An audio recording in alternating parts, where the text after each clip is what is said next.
Chaque jour, Charles et Carole vous présentent la leçon de l'école du sabbat.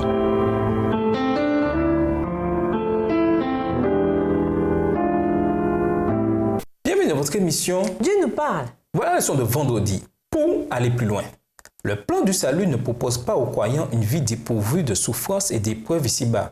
Au contraire, il les appelle à suivre Christ sur le même chemin de sacrifice et de reproche. C'est par ces épreuves et ces persécutions que le caractère de Christ se reproduit et se révèle dans son peuple. En partageant les souffrances de Christ, nous sommes formés et disciplinés et nous devenons prêts à partager les gloires à venir. La chaîne qui descend du trône de Dieu est suffisamment longue pour atteindre les plus viles profondeurs. Christ est capable de tirer les pires pécheurs de la fosse de dégradation et de les placer là où ils seront reconnus comme des enfants de Dieu, des héritiers avec Christ d'un héritage immortel.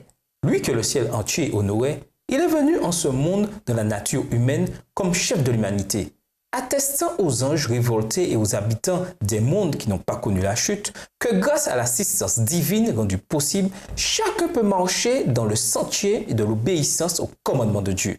Le prix de notre rançon a été payé par notre Sauveur. Personne n'est obligé de rester l'esclave de Satan. Le Christ se tient devant nous comme notre assistant tout-puissant. À méditer, relisez ces citations d'Ellen G. White. Quelle espérance en retirer pour nous-mêmes? Plus important encore, comment faire de ces promesses de victoire une réalité dans nos vies? Pourquoi, avec tout ce qui nous est offert en Christ, sommes-nous encore si loin de ce que nous devrions être? Comment concrètement et au quotidien peut-on avoir les pensées préoccupées par ce qui est de l'esprit? Romains 8, verset 5 dans la version second 21. Qu'est-ce que cela signifie? Qu'est-ce que l'esprit désire? Parmi ce que vous regardez, ce que vous lisez ou ce que vous pensez, y a-t-il des aspects qui compliquent votre succès en la matière? Méditez sur l'idée que nous sommes soit d'un côté, soit de l'autre dans le grand conflit, sans qu'il y ait de terrain neutre. Quelles sont les implications de cette réalité saisissante et implacable?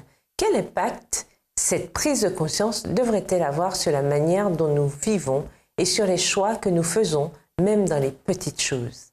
Pour conclure, deux des dilemmes chrétiens les plus embarrassants sont l'emprise de la nature humaine sur l'âme et la façon troublante par laquelle la loi de Dieu semble susciter la méchanceté de l'âme.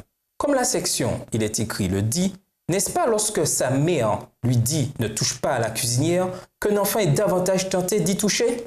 Mais alors, comment peut-on arriver à maintenir une relation salvatrice avec Jésus pour que cette rébellion se produise de moins en moins? Une partie de la réponse consiste à se souvenir que la justice du Christ couvre vraiment nos péchés et que le fait de marcher selon l'Esprit créera graduellement la nature de Christ en nous. Au revoir. Et à demain si Dieu veut. Dieu nous parle. Chaque jour, Charles et Carole vous présentent la leçon de l'école du sabbat.